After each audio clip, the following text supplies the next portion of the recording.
Bora para nossa análise do episódio 2 da segunda temporada de Senhor dos Anéis, Os Anéis de Poder.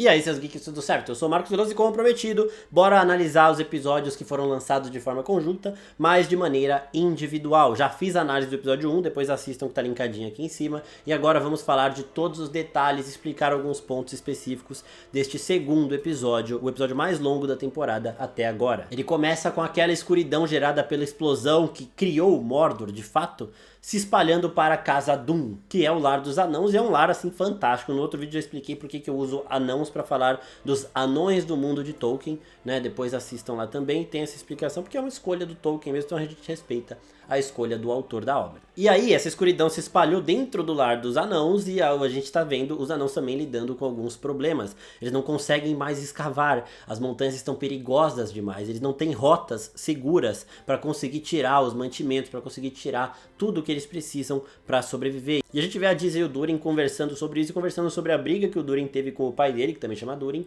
e falando para ele, ó, deixa de ser orgulhoso e vai pedir desculpa pro seu pai. Só que anão é orgulhoso mesmo, ele não vai pedir desculpa, o pai dele também não vai pedir desculpa, os dois sabem que precisam, mas o orgulho destas criaturas é maior do que o de qualquer outra criatura na Terra-média, então eles não vão admitir o erro e vão deixar até o último momento sem ter essa desculpa. Né? Em relação ao primeiro episódio, uma coisa que faltou falar no vídeo foi sobre a Pop encontrando com a Nori e o Estranho e descobrindo a canção de mapa, né? A canção mapa que leva eles para saírem dos círculos. Eles estavam andando em círculos, sendo rastreados por alguns caçadores que a gente vai falar mais também daqui a pouco.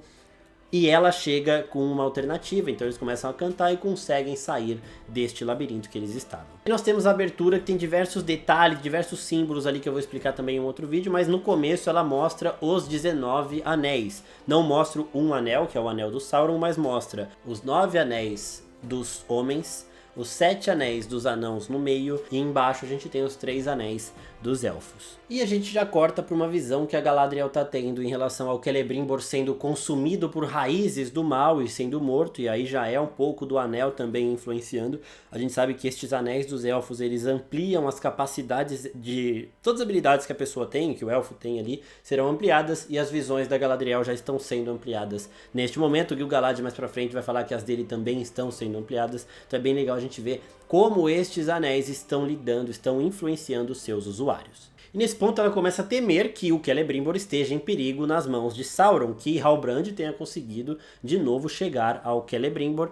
E aí nisso ela conversa com o Gil-galad, e o Gil-galad fala, ó, ele tá muito protegido, relaxa que nenhum exército vai conseguir atravessar aquelas muralhas. Mas ele esquece dessa persuasão do Halbrand, né, que ele pode entrar como um amigo. Afinal de contas, a Galadriel não contou que era o Sauron, ela só falou pro Celebrimbor não se envolver mais com o Halbrand, não disse o motivo, então cabe a ele decidir se ele vai ouvir ela ou não. O Gil-galad envia mensageiros para avisar o Celebrimbor que de fato trata-se do Sauron, mas esses mensageiros nunca chegam lá. Então ele não sabe ainda. E a gente vê o Halbrand chegando realmente ali e o Celebrimbor recusando a entrada dele. Só que aqui de novo nós temos ele influenciando, ele manipulando pessoas. Desta vez a assistente do Celebrimbor. Por quê? Porque ele mostra o ferimento nas costas, ele se faz de coitado pra ela ficar com dó dele, né? Aquela carinha ali vai conquistando a confiança e vai fazendo com que ela comece a falar por ele quando ela tá conversando com o Celebrimbor. O Celebrimbor fala, ele não vai entrar, e ela fala, mas ele tá ferido, seria bom a gente ajudar. E ele fala, não sei o que. E aí depois ela fala, nossa, tá gelado lá fora, tadinho dele. E aí o Celebrimbor vai até lá conversar com ele, mas isso a gente fala daqui a pouquinho no vídeo, porque já é mais pra frente no episódio. Aqueles rastreadores que estavam atrás do Estranho, eles aparecem com uma bandeira que tem um olho ali, que na minha visão pode ser o olho de Sauron. E aí seria interessante, porque o Sauron não teve tempo de manipular mais povos, mais pessoas ao redor da Terra-média, pela origem dele que a gente viu. Logo depois que o Morgoth morreu, ele tenta ressurgir como o novo Lorde das Trevas, é morto, ressuscita, e aí já começa a jornada do Halbrand, encontrando a Galadriel e tudo mais. Só que seria legal a influência dele vir de antes, né, daquela guerra da Primeira Era, onde ele era um dos principais generais de Morgoth. Então as pessoas meio que adotariam ele como o sucessor natural do mal e carregariam esse símbolo dele em pontos da Terra-média onde ele de fato ainda não influenciou nessa nova jornada dele. Eu acho interessante esse ponto de vista e essa possibilidade possibilidade. Mesmo sem ter o contato com o Sauron depois de tudo isso, as pessoas continuam acreditando na volta dele e seguindo esse Lorde das Trevas. E a gente entra num local que tem um outro feiticeiro, né? E aí de novo tem as especulações. Ah, se aquele é o Gandalf, esse é o Saruman. Só que ser o Saruman aqui não faz nenhum sentido, porque a traição do Saruman nos filmes de Senhor dos Anéis, que se passam uma era depois do que a gente tá vendo agora, elas são surpreendentes, né? E este mago aqui que a gente tá vendo agora, esse mago misterioso, ele já é um vilão, tá ligado? Ele tá meio que atrás, ele tá lidando ali, meio que escravizando povos, criando cultos, e ele tá caçando o Star, que é um dos outros magos, que é o Estranho.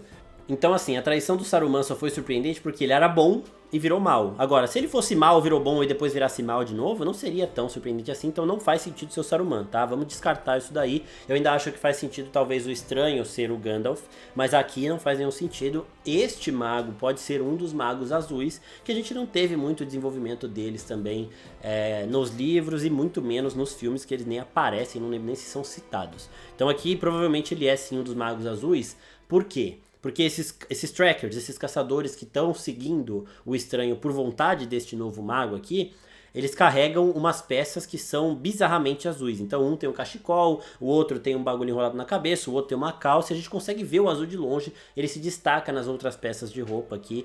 Então eu acho que por isso pode ser um sinal de que ele é um dos azuis. A gente tem os brancos, os azuis, os cinza e tudo mais, então eu acho que este daqui sim pode ser um destes azuis. E é legal que a gente vê que aquelas mulheres que estavam perseguindo o Estranho na primeira temporada, elas também respondem a este mago. Elas estavam atrás de Sauron para jurar lealdade a ele, e agora elas estão respondendo a esse mago aqui, que foi quem enviou elas em primeiro momento. E ele fala, inclusive, que elas são as aprendizes, né, as servas dele mais poderosas, que não conseguiram capturar o Estranho. E aí o cara fala, mas eu vou pegar as pé peludo que estão andando com ele aqui, e eu vou fazer ele se render, né? Então depois ele continua no encalço do Estranho aí. Já vamos matar essa parte aqui, que é bem legal também, porque eles estão lá andando, buscando comida, buscando chegar no caminho deles, o Estranho com as duas, né? E eles percebem que estão sendo seguidos. E quando os cavalos se aproximam, é muito bom porque o Estranho fala pra elas e elas desaparecem, nem ele vê, porque elas são mestres do disfarce, e os pé peludos eles sabem se disfarçar, se esconder, né? Assim como os hobbits, porque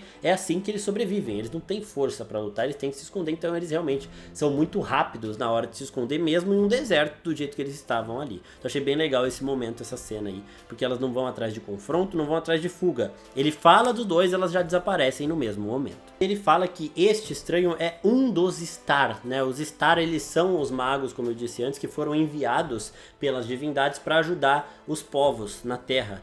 E estes são os pacíficos, né? Os Istari. Eles são aqueles magos que vão realmente ajudar a população. O Gandalf é um deles, o Saruman é outro. E aqui também nós temos um outro ponto bem interessante, que é o Elrond discutindo com a Galadriel sobre a influência que o Sauron tem nela. Ela fala, eu não posso deixar ele me invadir de novo. E ele fala, ele nunca saiu daí. Né? Porque ela continua ainda meio que ressentindo isso e ao mesmo tempo com medo do que ela vai fazer quando encontrá-lo. Né? Ela acha, de longe, à distância, que ela tem pleno controle sobre isso e que quando ela encontrá-lo, ela vai conseguir combatê-lo. Só que a gente tá vendo quão sorrateiro é este cara, né? Então é meio perigoso pra ela, tanto que o Gil-galad fala pra ela, você vai atrás dele, mas você não vai sozinha nem a pau, vai com o Elrond. Se o Elrond decidir te ajudar, você pode estar liberada, mas sozinha você não vai. E justamente por isso, porque ela foi influenciada por ele, ela ainda está sendo, porque ela continua vendo ele na cabeça e não sabe o que ela sente por ele. Ela sente sim um ódio pelo Sauron, mas ainda tem o Halbrand. Inclusive no momento do diálogo dela com o Elrond, ela fala do Halbrand, ela não fala Sauron. E aí ele fala, não é Halbrand, é Sauron. Tá? Então é meio que ela tentando amansar a parada. Então realmente ele ainda mexe muito com ela. E ela precisa do Elrond com ela para poder caçá-lo sem ser influenciada de fato. Ele ainda continua com esse dilema em relação aos anéis, porque ele ainda acha que esses anéis podem ter a mão de Sauron e podem influenciar os usuários e acabar levando os elfos à ruína. E aí ele vai conversar com o Círdan, que é essa pessoa que tem uma visão ali mais ampla de tudo, o mais experiente, o ancião dos elfos. E o Círdan, ele tá sem a barba, né? Beleza, tinha gente que tinha visto nos trailers achando que era flashback e tudo mais, ele fez a barba ali, mas eu acho que ele deu uma rejuvenescida com o anel também. né? Não tenho certeza, mas eu acho que no primeiro episódio ele tava grisalho e aqui o cabelo dele tá mais claro, a pele dele tá menos enrugada, né? O aspecto jovem dele não vem só dos olhos. É bem legal a descrição dele, do que a gente tem do Círdan, que é o seguinte: muito alto ele era, e sua barba era longa, e ele era grisalho e velho, com exceção de seus olhos brilhantes como estrelas. Então assim, ele era grisalho, o cabelo dele depois volta a ser um cabelo loiro. Eu acredito que sim, o anel esteja rejuvenescendo ele um pouco. Ele tirar a barba deu esse ar mais jovem pra ele, mas eu acho que também tem o cabelo, tem um pouco de menos ruga ali, umas paradas que estão diferentes. Mas isso não é citado pelo Elrond, não é citado nem por ele próprio, então não sei. Fala pro Elrond o básico, que é uma coisa que eu tava me perguntando toda hora, que é o seguinte: não é melhor você, ao invés de deixar isso pra sorte, se envolver na parada? Não é melhor você estar junto com a Galadriel pra impedir caso ela vá ser manipulada pelo vilão? E aí ele acaba acatando isso e vai com ela. Só que, antes da gente passar pro momento do Halbrand ali com o Celebrimbor, a Galadriel tá achando que ela vai comandar essa tropa que vai atrás do Sauron, né? Só que o Gil-galad colocou o Elrond nisso. Por mais que eles tenham brigado no primeiro episódio, a gente vê como os elfos eles têm essa visão um pouco mais racional. Tanto que no momento que o Celebrimbor é dito ali para ele fazer anéis para os homens, ele fala, não, os homens se corrompem muito fácil. Os elfos, eles têm uma visão um pouco maior, até porque eles têm um tempo de vida maior, então eles não se envolvem muito nessas picuinhas de orgulho, não. Não é porque o Gil-galad brigou com o Elrond antes, que agora ele vai falar, não, você vai ser mandado pela Galadriel. Não, o mais sensato é mandar o Elrond supervisionando tudo, né? Porque a Galadriel que pode estar sob influência, e ele faz isso e ela acata, e vai, né? Então é bem legal que agora eles estão indo para onde o Anatar, Halbrand, Sauron está junto com o Celebrimbor, e vamos agora para esse ponto. Ele estava lá no frio e tudo mais, aí ficou de noite, e aí o Celebrimbor decide ir ele próprio falar com o Halbrand, o que não deveria ter acontecido, o que ele não deveria ter feito. Por mais que ele saiba que a Galadriel tinha pedido para ele não se envolver, ele vai lá e fala com o cara e fala, ó, vaza daqui. E o Halbrand começa a manipulá-lo também, usando um pouco do ego que o Celebrimbor tem. Ele fala que os anéis funcionaram, e ele fala que o Gil-galad não avisou o Celebrimbor porque eles não estão nem aí pra quem criou. E na verdade os emissários do Gil-galad eles foram interceptados e mortos no meio do caminho, né? E o Celebrimbor fica meio ofendido e ele fala, não, você tá me avisando, você tá me ajudando a ver o Halbrand como um cara legal e tudo mais, e acolhe o Halbrand. O Halbrand vai começando a aumentar suas manipulações, fala mais coisa pro Celebrimbor, e o Celebrimbor aí está convencido de fazer os anéis, e aí ele conta da natureza dele, né? O Halbrand fala que ele não é um homem, que ele não é nem um mortal, e ele foi enviado pelos deuses para ajudar os povos. E o Celebrimbor tem uma dificuldade de aceitar isso no primeiro momento, mas a gente tem um momento de jumpscare aqui, de putz, ele vai falar que é o Sauron. Eu não sabia que ele ia falar isso, porque no trailer mostra ele saindo como o Anatar ali, mas, né, fica tudo escuro, o Celebrimbor fica meio assustado, do nada sai do meio da fogueira ali o Anatar, agora a verdadeira forma do Halbrand. E ele sai falando mais coisa ainda para inflar o ego do Celebrimbor.